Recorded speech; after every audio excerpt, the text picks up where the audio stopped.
Okay welcome दोस्तों। आज मैं आप लोगों के साथ जो जजमेंट शेयर करने वाला हूँ वो है कैट चंडीगढ़ की, सेंट्रल एडमिनिस्ट्रेटिव ट्रिब्यूनल चंडीगढ़, जहाँ पे सेंट्रल गवर्नमेंट एम्प्लॉयज़ के मैटर्स आते हैं। सो आज का जो डिपार्टमेंट हम ले रहे हैं वो है चंडीगढ़ ट्रांसपोर्ट अंडरटेकिंग यानी कि CTU। So let's start with the facts. Okay, ये केस है एक एम्प्लॉय का जो एक सर्विस इंक्वायरी फेस करते हैं डिपार्टमेंटल, और सस्पेंशन जिनकी हो जाती है 2005 में। उसके बाद ये जो अपील होती है वो सेक्रेटरी ट्रांसपोर्ट चंडीगढ़ एडमिनिस्ट्रेशन पे करते हैं। वहाँ पे भी उनको हार मिलती है, 2006 की बात है, जहाँ पे उनका डिसमिसल का ऑर्डर पक्का होता है। उसके बाद ये इंडस्ट्रियल डिस्प्यूट लेबर कोर्ट में चैलेंज कर देते हैं, जहाँ पे 2014 में उनकी पनिशमेंट को सेट असाइड कर दिया जाता है और 2005 में ऑर्डर आता है कि उनको रीइंस्टेट किया जाए। इसमें डिपार्टमेंट क्या करता है? डिपार्टमेंट चला जाता है हाई कोर्ट अपील में। अब हाई कोर्ट अपील में क्या आता है decision, let's see. High court में ये रिट डाल देते हैं, सर्विस मैटर की रिट डलती है कैट की हाई कोर्ट में। अभी एपेलेट अथॉरिटी वो है कैट ट्रिब्यूनल की। सो वहाँ पे हाई कोर्ट क्या करती है, स्टे लगा देती है रीइंस्टेटमेंट पे। और मीनवाइल क्या होता है, 2016 में जो एम्प्लॉय हैं उनकी डेथ हो जाती है। फिर 2017 में हाई कोर्ट इस पिटीशन को डिस्पोज ऑफ करती है with 25% back wages to the legal heirs. और सिंस जो एम्प्लॉय थे वो सर्वाइव नहीं करते, तो उनकी रीइंस्टेटमेंट का इशू भी हाई कोर्ट डिस्पोज ऑफ कर देती है, because petition do not survive for consideration. 6% interest पे, 25% बैक वेजेस पे इस पिटीशन को डिस्पोज ऑफ कर दिया जाता है। अब रिस्पोंडेंट आ जाते हैं कैट ट्रिब्यूनल में, क्योंकि ना उनको कोई पेंशन बेनिफिट्स मिलते हैं, ना उनको कोई रिटायरमेंट बेनिफिट्स मिलता है, और इसी के लिए वो कैट ट्रिब्यूनल चंडीगढ़ में केस डाल देते हैं।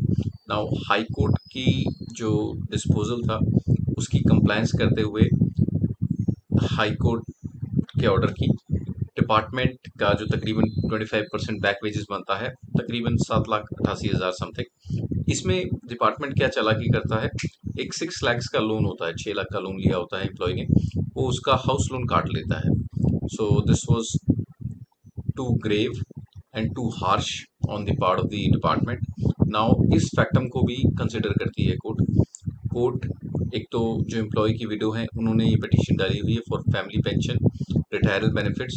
दूसरा, वो कंपैशनेट अपॉइंटमेंट मांग रही है अपनी डॉटर के लिए। और वो कहते हैं कि तकरीबन 35 साल की सर्विस के बाद जब उनके जो हस्बैंड है, जो एम्प्लॉय हैं, उनकी डेथ हुई है, सो उन पे रिटायरमेंट बेनिफिट्स उनको ज़रूर मिलने चाहिए। मगर जो रिस्पोंडेंट है वो कहते हैं कि रिटायरमेंट बेनिफिट्स और पेंशन ये एप्लीकेबल तब नहीं होते जब डिसमिसल होती है। सो अब आगे देखें कोर्ट इस चीज़ को कैसे एड्रेस करती है। कोर्ट रिकॉर्ड को एग्जामिन करती है। लेबर कोर्ट का ऑर्डर आता है जी 2015 में, जो डिसमिसल को सेट असाइड करता है।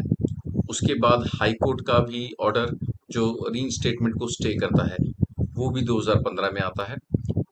इसमें देखने वाली बात क्या होती है कि जब 2016 में डेथ होती है एम्प्लॉय की, और जो लेबर कोर्ट का ऑर्डर है वो 2 मार्च 2015 को पब्लिश होता है।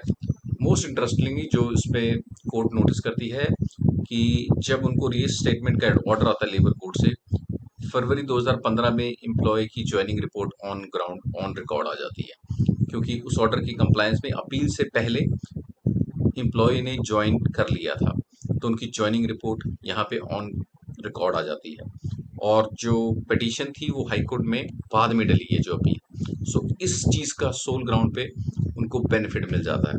So just because on this ground assume करते हैं कि जो एम्प्लॉय थे they were in service, they were working in service, और जो ये ऑब्जेक्शंस हैं कि वो डिसमिस हो चुके थे when they were not in service, court इस आर्गुमेंट को कोर्ट डिनाई करता है। और कोर्ट मानता है कि यस, हाई कोर्ट ने बाद में अपील एंटरटेन की, अपील बाद में गई, but the employ would be considered in service. So finally for pension benefits and other benefits, court इस चीज़ को कंसिडर करता है कि yes, the applicant is entitled for family pension and other consequential benefits as the employee has died during service।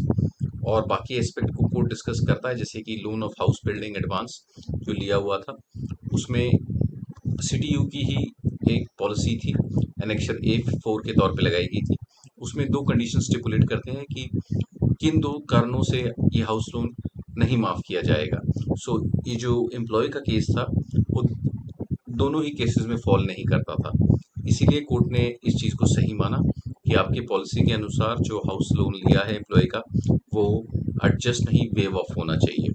और court के order का सम्मान करते हुए इसको कोर्ट ने माना कि ये इलीगल है और not in consonance with the scheme है। सो ये पार्ट भी उनका एक्सेप्ट होता है और उनका जो लोन अमाउंट है वो डिडक्शन जो इन्होंने की है 6 लाख की वो नहीं की जाएगी। उसके बाद कंपैशनेट अपॉइंटमेंट की जो प्ली थी वो उनकी कंसिडर नहीं होती बिकॉज ऑलरेडी फैमिली पेंशन की रिलीफ कैट ट्रिब्यूनल चंडीगढ़ उनकी अलाउ कर देता है। इसी के साथ 6 लाख रुपए का जो कॉस्ट था वो डिनाई होती है। और फर्दर इस केस में जो एम्प्लॉय था उन्होंने अपनी एसीपीज मांगी हुई थी। सिंस उन्होंने कभी इस चीज़ का आगे हाई कोर्ट में भी इनका कभी रीजॉइनिंग नहीं हुई, ना ही ये चीज़ ऑन रिकॉर्ड आ पाई और पेंशन की इनकी अपील ऑलरेडी एक्सेप्टेड है। सो कोर्ट ने इस आर्गुमेंट को भी डिनाई कर दिया और रेस्ट जो 25% बैक वेजेस मिले हैं वो फर्दर अपेल्ड हैं हाई कोर्ट के द्वारा। सो कोर्ट इस चीज़ को एक्सेप्ट करता है और फिर इस पिटिशन को डिस्पोज ऑफ करता है। सो होप आप लोगों को ये जजमेंट समझ आई हो, पसंद आई हो। मेरे चैनल को लाइक सब्सक्राइब जरूर कीजिए। मैं ऐसी जजमेंट्स बनाता रहूँगा आप लोगों के लिए। Thanks for watching.